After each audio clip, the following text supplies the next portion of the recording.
Selamat pagi, salam sejahtera. Terima kasih kerana bersama dengan saya di Nazilin Unity Channel. Baru-baru ini, Presiden PAS Hadi Awang mempertikaikan kuasa pengampunan. Hari ini ataupun jawatan kuasa pengampunan. Hari ini akhirnya amanah tampil mencabar. Hadi arah gantung kuasa lembaga pengampunan di negeri PAS. Kalau betul, Hadi nak mengecam tentang kuasa lembaga pengampunan. Ahli Jawatan Kuasa Pusat Amanah Faiz Fadzil membidas Presiden PAS Abdul Hadi Awang yang mempertikaikan hak lembaga pengampunan untuk mengampunkan pesalah kes jenayah. Kata Faiz, Abdul Hadi sengaja membangkitkan isu ini untuk memfitnah parti pemerintah atas nama sentimen agama. Justru Faiz mencabar PAS mengusulkan pemansuhan kuasa lembaga pengampunan di Dewan Undangan Negeri bagi Kelantan, Terengganu, Perlis dan Kedah yang ditabir parti itu. Kenyataan Presiden PAS yang mempertikaikan kuasa Raja-Raja Melayu itu menunjukkan satu usaha PAS untuk merungkai perlembagaan. Abdul Hadi sendiri sedar bahawa lembaga pengampunan adalah kuasa yang diberikan kepada Yang di-Pertuan Agong bagi kesalahan dilakukan di wilayah persekutuan dan kepada Sultan ataupun Raja bagi negeri baginda. Maksudnya, Kelantan, Terengganu, Perlis dan Kedah yang memegang 2/3 majoriti sepatutnya membuat satu usul di Dewan Undangan Negeri masing-masing menggesa peruntungan perkara 42 Perlembagaan Persekutuan yang memberikan kuasa pengampunan kepada raja di negeri masing-masing dimansuhkan dan menggantung pelaksanaan kuasa pengampunan tersebut jika PAS jujur dengan perjuangan Islam, kata beliau lagi. Itu sebabnya ramai netizen menulis dalam ruangan komen dalam isu ini. Mereka kata Hadi Awang menjerat leher sendiri, kata mereka. Tindakan Hadi cuba mempersoal kuasa pengampunan telah pun menjerat leher dia sendiri sehingga diarah pula oleh pemimpin amanah ini untuk kalau benar dan berani, kalau benar dia nak berperjuangkan tentang perkara itu, mulakan di negeri pentadbiran mereka, kerana di negeri pentadbiran mereka itu mereka mempunyai kuasa 2/3 dan pasti akan menang, kata pemimpin amanah ini lagi. Selain daripada itu, perkara 42 dalam kurungan 1 Perlembagaan Persekutuan memperuntukkan kuasa kepada Agong memberi ampun, tunda hukum dan lega hukum berkenan dengan segala kesalahan yang telah dibicarakan oleh Mahkamah Tentera dan segala kesalahan yang dilakukan di dalam wilayah Persekutuan Kuala Lumpur, Labuan dan Putrajaya. Dan Raja atau Yang di-Pertuan Negeri Sesuatu Negeri berkuasa memberikan ampun, tunda hukum, lega hukum berkenan dengan segala kesalahan lain yang dilakukannya di dalam negerinya. Terdahulu, Malaysia Kini melaporkan Abdul Hadi Awang berkata, cara negara ini memberikan pengampunan kepada seseorang pesalah adalah tidak sesuai dengan ajaran Islam. Menurutnya, pihak yang berhak memberikan pengampunan ialah ahli keluarga seseorang yang menjadi mangsa jenayah, bukannya lembaga pengampunan. Mengulas lanjut, Faiz berkata, dakwah baru PAS itu adalah bagi menutup kelemahan PAS yang gagal melaksanakan hukum hudud dan meminda Akta 355 ketika menjadi kerajaan pusat dahulu. Ini menunjukkan politik PAS sangat tidak bertanggungjawab kepada negara dan PAS sanggup berbuat apa sahaja demi mendapat kuasa politik, katanya. PAS cuba kurangkan kuasa Raja-Raja Melayu. Sementara itu, Amanah Kelantan tampil mempersoalkan tujuan Abdul Hadi bercakap mengenai kuasa bidang kuasa lembaga pengampunan terhadap pesalah jenayah. Sekian dulu untuk kali ini. Jangan lupa tinggalkan komen anda, tekan butang subscribe. Kita jumpa lagi. Bye-bye. Selamat pagi, salam sejahtera. Terima kasih kerana bersama dengan saya di Nazilin Unity Channel. Ini pendedahan luar biasa, berani daripada Mat Sabu. Tak sangka Mat Sabu ni memang orang yang luar biasa. Keberanian beliau berkata-kata memang tidak dapat dinafikan. Namun, keberanian beliau mendedahkan perkara ini jauh lebih berani dan kita sanjung. Jangan tipu di atas kopiah, kata Mat Sabu, mahu dedah pembohongan Hadi, dipetik dari Malaysia Kini. Presiden Parti Amanah Muhammad Sabu akan mendedahkan apa yang didakwanya sebagai pembohongan oleh Presiden PAS Abdul Hadi Awang di Simpang Jeram Muar hari ini.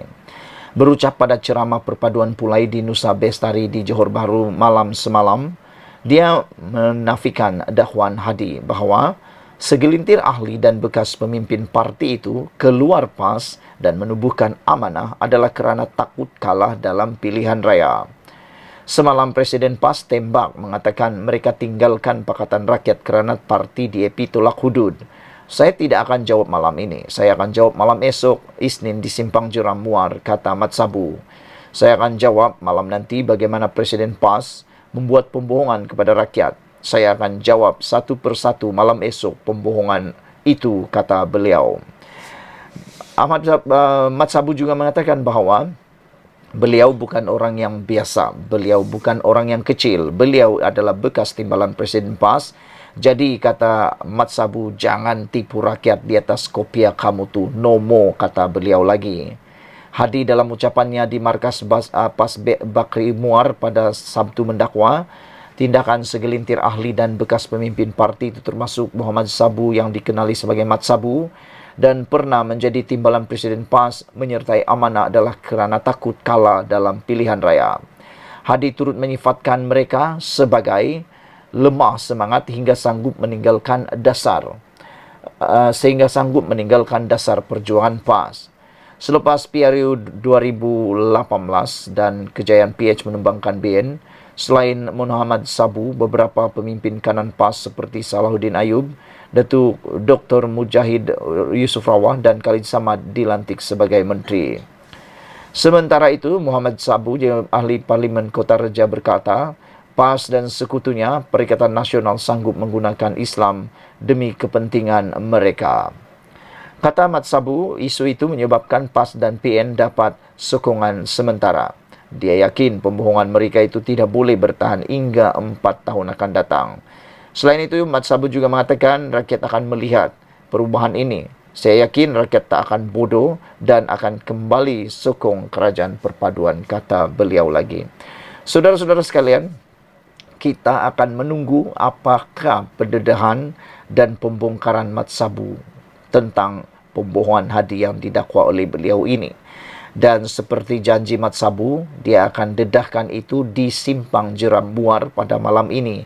Dia akan dedahkan satu persatu berkaitan pembohongan yang didakwa dilakukan oleh Presiden PAS itu. Dan seperti yang dikatakan oleh Mat Sabu, beliau kata Presiden PAS tembak mengatakan mereka tinggalkan Pakatan Rakyat kerana parti DAP tolak hudud. Kata Mat Sabu, dia akan jawab soalan itu malam ini dan akan jawab malam ini. Dia akan jawab bagaimana Presiden PAS membuat pembohongan kepada rakyat. Saya akan jawab satu persatu malam hari ini, kata Mat Sabu lagi. Sekian dulu untuk kali ini. Agak-agak kamu, pada pendapat kamu, pada ramalan kamu, apakah sebenarnya yang dimaksudkan oleh Mat Sabu ini? Apakah bentuk pembohongan Hadi yang dimaksudkan oleh Mat Sabu ini? Sekian dulu, kita jumpa lagi. Bye-bye.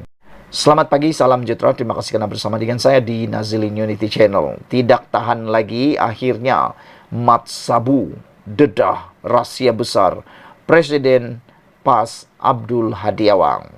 Sebelum kita teruskan isu kali ini, jangan lupa tinggalkan komen anda, tekan butang subscribe. Tekan butang subscribe itu percuma. Saudara-saudara sekalian, sudah bertahun-tahun mungkin Mat Sabu menyimpan, menyembunyikan atau tidak mengatakan rahsia besar PAS dan juga Presiden PAS. Namun oleh kerana beliau sudah tidak tahan lagi dengan karena dan sikap daripada Presiden PAS, akhirnya Mat Sabu kata, aku bukan orang kecil. Akan aku dedah pembohongan kamu malam esok. Malam esok itu maknanya adalah malam ini. Dipetik daripada BH Online. Saudara-saudara sekalian, menurut Presiden Parti Amanah Negara Amanah, Datuk Seri Muhammad Sabu, beliau akan mendedahkan pembohongan yang dilakukan oleh Presiden PAS, Tan Sri Abdul Hadi Awang di sebalik imej Islamiknya. Muhammad berkata, pendedahan terhadap Abdul Hadi itu dibuat berikutan sudah tiba masanya.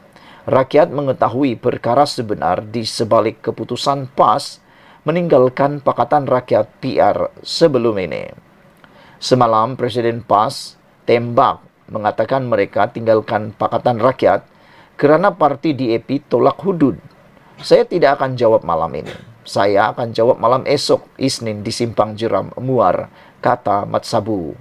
Saya akan jawab malam nanti bagaimana Presiden PAS membuat pembohongan kepada rakyat. Saya akan jawab satu persatu malam esok pembohongan itu, kata Mat Sabu lagi.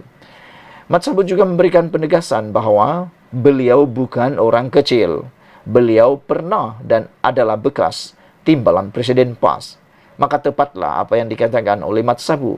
Beliau bukan orang-orang kecil. Beliau juga bukan ahli biasa. Beliau ialah bekas timbalan Presiden PAS. Jadi, tentulah banyak rahsia, banyak perkara yang diketahui, khususnya pentadbiran dan keputusan yang dibuat, yang diketahui oleh Mat Sabu. Kita tak sabar lagi menunggu apakah pendedahan daripada Mat Sabu berkaitan dengan dakwaan oleh Mat Sabu pembohongan daripada Presiden PAS Abdul Hadi Awang berkaitan dengan Pakatan Rakyat sebelum ini. Kata Mat Sabu lagi, jangan tipu rakyat di atas kopiah kamu itu. No more, kata Mat Sabu. Katanya berucap pada ceramah perpaduan Pulai di Nusa Bestari sebentar tadi.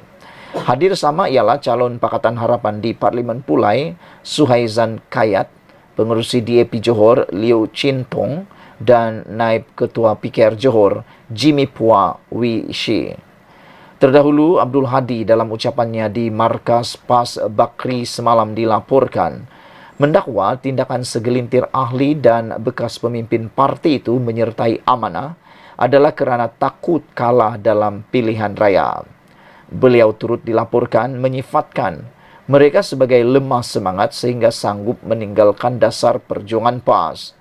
Selepas pilihan raya umum ke-14 PRU14 pada 2018, bekas pimpinan atau pemimpin PAS termasuk Muhammad bersama Allahyarham Datuk Seri Salahuddin Ayub, Datuk Seri Dr. Mujahid Yusof Rawa dan Khalid Samad dilantik sebagai menteri.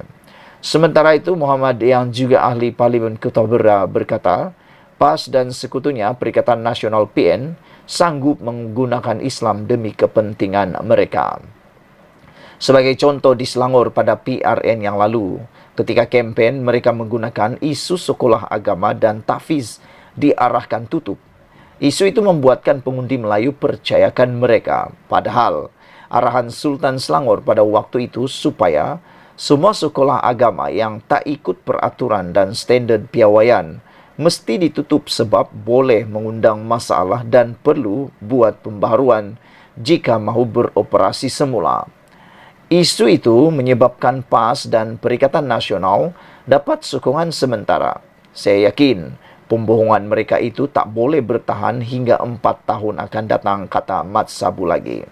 Rakyat akan melihat perubahan ini. Saya yakin rakyat tak bodoh dan kembali sokong kerajaan perpaduan, kata Mat Sabu lagi. Sekian dulu untuk kali ini. Jangan lupa tinggalkan komen anda, tekan butang subscribe dan kita jumpa lagi. Bye-bye. Selamat pagi, salam sejahtera. Terima kasih kerana bersama dengan saya di Nazlin Unity Channel. Ini satu lagi pendedahan luar biasa daripada kerajaan hari ini. Apabila ada desas-desus mengatakan, kononnya kerajaan yang ada sekarang ini bakal tumbang, boleh tumbang dan akan ditumbangkan. Tak habis-habis naratif ini dimainkan setiap kali ada pilihan raya. Dalam kempen di mana-mana pun, di kampung, di bandar, di pekan, di mana-mana sekalipun, di pulau, di tanah besar. Naratif yang sering kali dimainkan ialah kononnya pembangkang akan dapat menumbangkan kerajaan. Diramalkan kerajaan akan tumbang bulan Ogos tapi tak tumbang-tumbang lagi. Akhirnya hari ini Ahmad Maslan membidas kata-kata daripada pembangkang dengan mengatakan bahawa 10 lagi banyak daripada 4. Gelombang rakyat apa bidas Ahmad Maslan? Ahmad Maslan mengatakan bahawa mana yang lebih besar jumlahnya, 10 atau 4.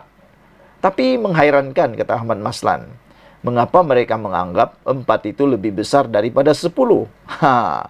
Ahli MKT UMNO tepis gembar-gembur bakal berlaku gelombang rakyat pada PRK di Johor. Ahmad Maslan membidas gelombang rakyat digembar-gemburkan Perikatan Nasional PN pada PRK Parlimen Pulai dan Dun Simpang Jeram sebagai cakap kosong. Ahli Majlis Kerja Tertinggi MKT UMNO berkata, pihaknya yakin pengundi di Pulai dan Simpang Jeram cukup bijak membuat keputusan tepat bagi memilih wakil rakyat kawasan itu. Itu bukan gelombang rakyat. Macam mana pula itu dipanggil gelombang rakyat? Ini kerana Malaysia ada 14 negeri dan mereka dapat mentadbir 4 negeri sahaja. Kita, kerajaan perpaduan, ada 10 negeri. Takkan mereka tidak tahu matematik? 10 negeri jauh lebih besar atau lebih banyak daripada 4 negeri. Itu hanyalah gelombang hijau yang tidak sampai ke mana dan 4 negeri itu sajalah gelombangnya. Kita minta supaya pengundi di Johor ini tidak akan memasukkan mereka dalam parlimen maupun DUN memenangi PRK, katanya menurut Harian Metro. Ahmad Maslan berkata demikian pada sidang media selepas melawat pusat daerah mengundi PDM Taman Bukit Kempas, Johor Bahru. Ahmad yakin pengundi di Parlimen dan Dewan Undangan Negeri tersebut rasional dan tidak mahu kawasan mereka dikuasai pembangkang. Perlu diketahui bahawa di peringkat pusat sudah selesai dan kerajaannya adalah kerajaan perpaduan, kata Ahmad Maslan. Kalau lain yang dipilih di sini, sudah tentu akan menjadi pembangkang termasuklah di bawah kerajaan negeri ini, kata beliau lagi.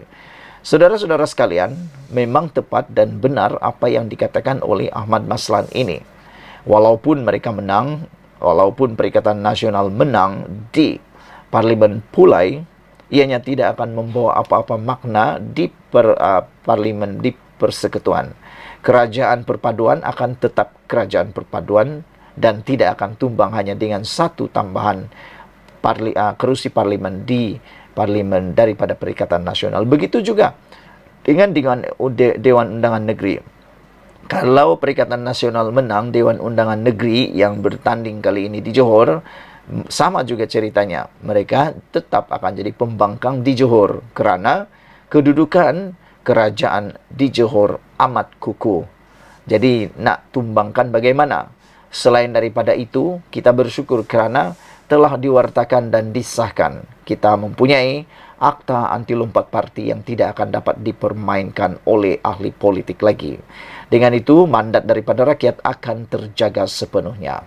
Sekian dulu untuk kali ini. Jangan lupa tinggalkan komen anda, tekan butang subscribe. Kita jumpa lagi. Bye-bye. Selamat pagi, salam sejahtera. Terima kasih kerana bersama dengan saya di Nazilin Unity Channel. Wah, ini satu kejutan besar daripada SPRM. Apabila diumumkan dalam utusan Malaysia, disahkan SPRM telah membekukan akaun individu dan sebuah syarikat bernilai RM40 juta.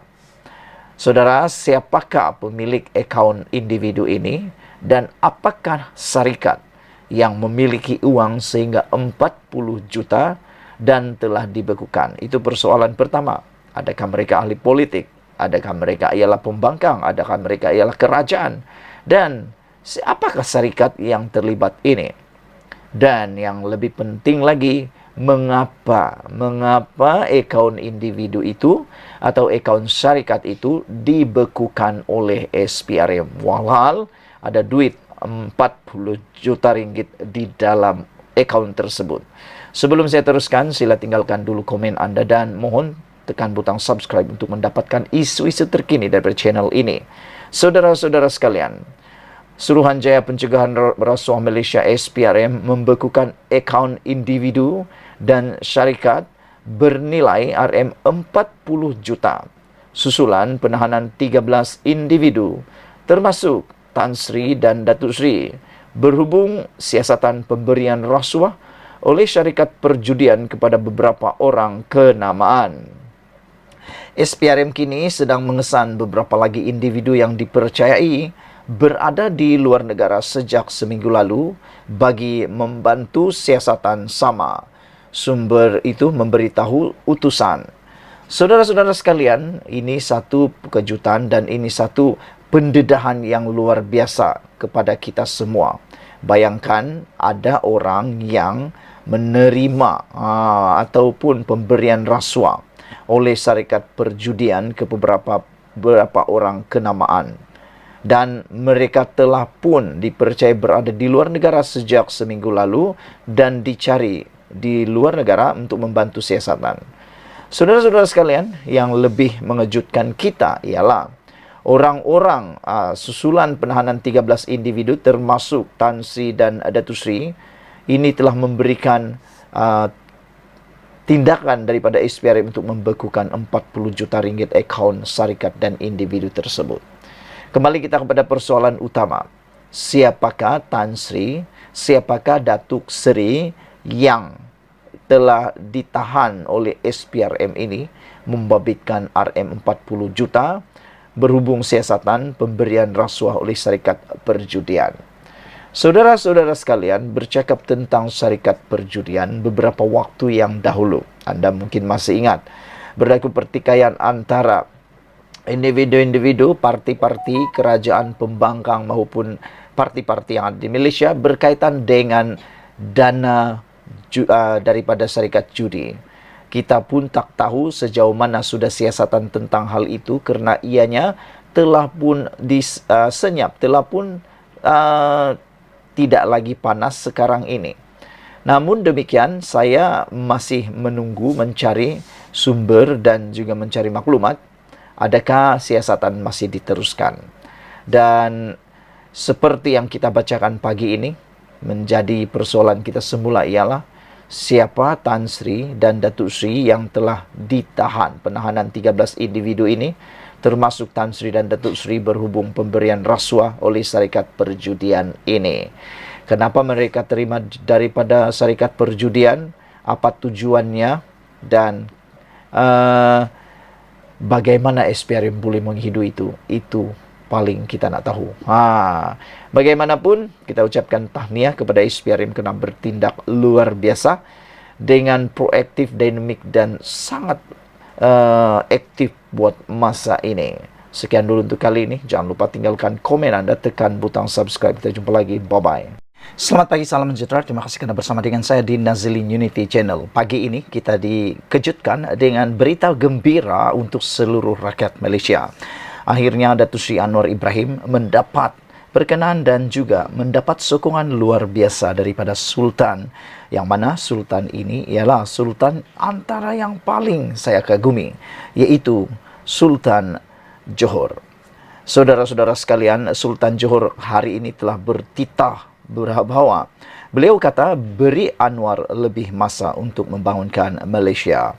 Jadi kalau ada rancangan-rancangan yang berada di luar sana yang ingin menebuk atap, yang ingin menumbangkan kerajaan, yang ingin menukar kerajaan, kononnya mereka lebih baik daripada Datuk Sri Anwar Ibrahim, walaupun yang terbukti gagal ialah mereka-mereka yang sebelum ini telah menjadi Perdana Menteri. Ini satu nasihat dan ini satu peringatan kepada mereka semua. Sedangkan Sultan Johor pun bertitah, beri Anwar lebih masa, mengapa anda tidak? Itu persoalan besar. Sultan Johor, Sultan Ibrahim, Sultan Iskandar bertitah supaya Perdana Menteri Anwar Ibrahim diberikan lebih masa untuk meningkatkan ekonomi negara. Dalam satu wawancara khas dengan Sinchiu Daily, Sultan Ibrahim bertitah, baginda memahami cabaran keuangan yang dihadapi pentadbiran Anwar. Anwar hanya menyedari kesulitan keuangan dihadapi kerajaan setelah mengambil alih pentadbiran. Titah baginda dalam wawancara dengan akhbar tempatan bahasa Cina itu. Sultan Ibrahim juga menzahirkan rasa lega terhadap lawatan Perdana Menteri ke China awal tahun ini yang membawa pulang hasil yang positif. Menyentuh mengenai Anwar, Sultan Ibrahim bertitah, baginda mempunyai hubungan yang baik dengan Perdana Menteri. Ada kalanya beliau meminta pandangan beta dan ada masanya beliau memberikan cadangan kepada beta, titah baginda Sultan Johor. Baginda juga menekankan pentingnya Malaysia untuk mengekalkan hubungan baik dengan China.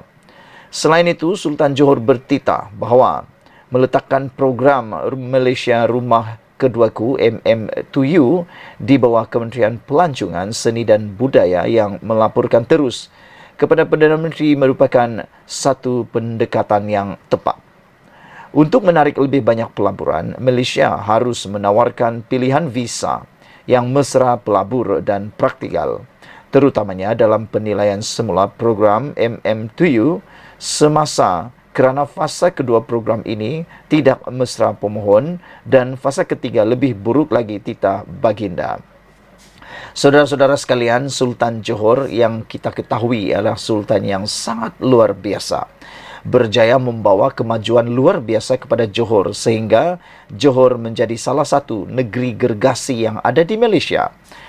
Namun, apabila Sultan Johor ini telah bertitah seperti ini, apakah lagi yang kita mau persoalkan?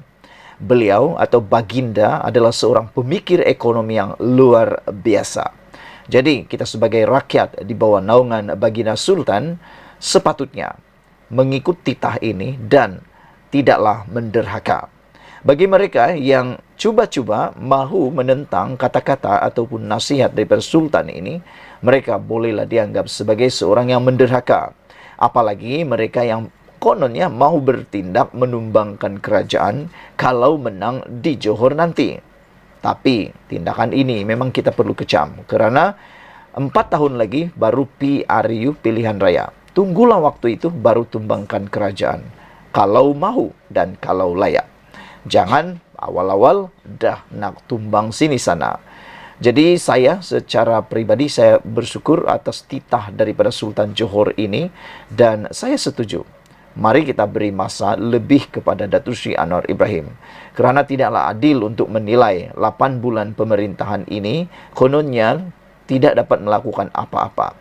Apapun perkara di dunia ini, kalau anda lakukan hanya 8 bulan, ianya tidak akan berhasil dengan segera.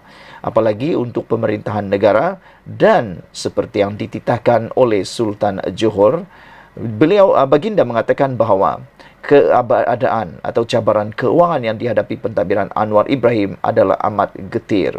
Ini semua gara-gara kesinambungan daripada pemerintahan sebelumnya. Jadi, orang lain yang buat, Datuk Seri Anwar Ibrahim yang selesaikan. Itulah situasinya. Berilah masa kepada Datuk Seri Anwar Ibrahim untuk membawa Malaysia lebih gemilang lagi. Sekian dulu untuk kali ini. Jangan lupa tinggalkan komen anda, tekan butang subscribe. Kita jumpa lagi. Bye-bye. Selamat petang, salam sejahtera. Terima kasih kerana bersama dengan saya di Nazlin Unity Channel. Ini satu berita buruk untuk pastinya Perikatan Nasional dan juga pastinya yang mahu melakukan tebuk atap.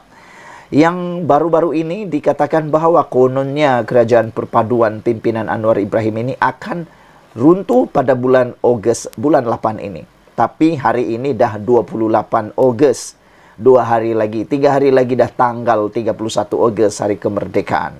Hari kebangsaan Malaysia. Tapi, kedudukan Anwar Ibrahim tak runtuh-runtuh juga. Nah, simpan muna muka orang peramal-peramal tu. Nenek-nenek kebayan yang meramalkan kononnya Anwar Ibrahim akan tumbang selepas PRN. Pada bulan Ogos ini, di mana nak sembunyikan muka?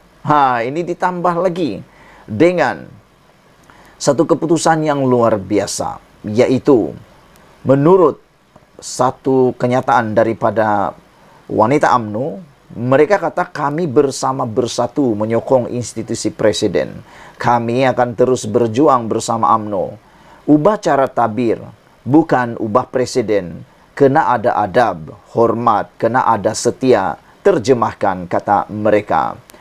Mereka juga mengatakan bahawa seburuk-buruk PAS, buruk-buruk PKR tak pernah suruh presiden berhenti. Ini kata wanita UMNO, kita pula tumpang siok ikut Muhyiddin. Muhyiddin yang patut berhenti, katanya lagi.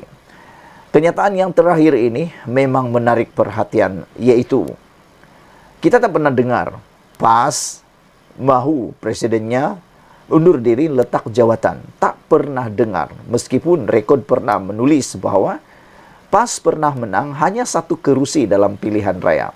Tapi, walau di sana tak pernah arah presiden mereka letak jawatan. Begitu juga dengan PKR. Tak pernah kita dengar mereka meminta, kepimpinan meminta presidennya berhenti letak jawatan. Tapi kata wanita UMNO, kita pula tumpang siok ikut Muhyiddin.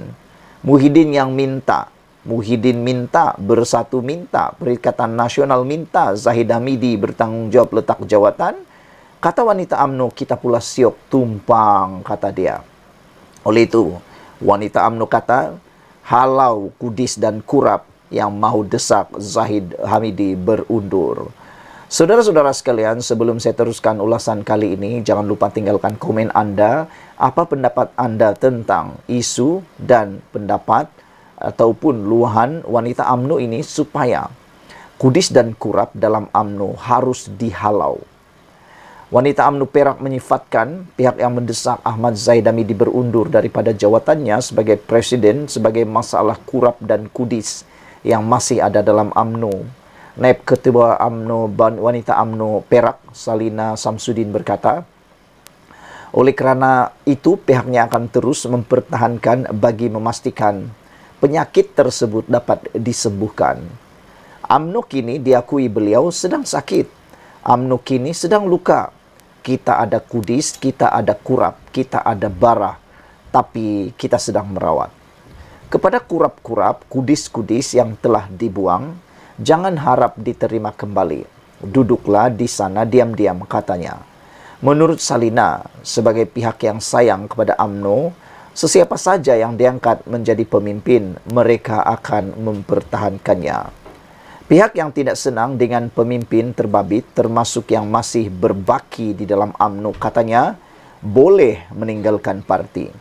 Jika ada di dalam ini kudis-kudis yang berbaki, kalau tak suka, sila pergi tinggalkan UMNO, kata beliau lagi. Kami sayang ayah kami. Kami akan pertahan ayah kami. Siapa jadi presiden institusi itu, kita perlu pertahan. Katanya ketika berucap kepada pemberita, berucap pada Himpunan Solidariti Wanita bersama Presiden UMNO di Pusat Dagangan Dunia Putra WTC Kuala Lumpur hari ini. Hadir sama Ketua Wanita UMNO Malaysia Noraini Ahmad, Majlis Kerja Tertinggi UMNO Ahmad Sabri Cek. Sementara itu, Ketua Wanita UMNO Kelantan Nur Wahida Patuan menyeru ahli parti supaya mencontohi semangat Walaun PAS yang sentiasa setia meskipun parti mereka tewas. Katanya, Walaun PAS tidak pernah menggesa presidennya berundur meskipun parti itu hanya menang 1 kerusi. Kita kena belajar dari Walaun. Mereka sentiasa setia. Pada tahun 1986, PAS kalah dan hanya ada 1 kerusi. Kemudian naik 7 kerusi. Akar umbi PAS tidak desak presiden undur daripada parti. Sokong sokmo presiden, katanya. Untuk rekod, Walaun adalah istilah yang digunakan pelbagai pihak. Merujuk kepada penyokong tegar PAS, Ketua Wanita Negeri 9 Bibi Sarliza Muhammad Khalid pula menyelar ahli UMNO yang terikut-ikut rentak pengerusi Perikatan Nasional Muhyiddin Yassin yang mendesak agar Ahmad Zahid Hamidi berundur. Katanya, wanita UMNO Negeri 9 bersatu menyokong presiden mereka dan akan terus berjuang seperti sepatutnya. Jika perubahan mau dibuat, tambahnya ia perlu dilakukan seperti yang diperlakukan ataupun diperlukan, bukannya menggantikan presiden. Kami bersatu menyokong institusi presiden. Kami akan terus bersatu menyokong, berjuang bersama UMNO. Upacara takbir bukan ubah presiden. Kena ada adab, hormat, kena ada setia, terjemahkan. Seburuk-buruk PAS, buruk-buruk PKR tak pernah suruh presiden berhenti. Ini kita tumpang siok ikut Muhyiddin. Dia Muhyiddin yang patut berhenti, kata beliau lagi. Halau Kudis dan Kurap, pendesak Zahid berundur, wanita UMNO. Sekian dulu untuk kali ini. Jangan lupa tinggalkan komen Anda, tekan butang subscribe. Kita jumpa lagi. Bye-bye.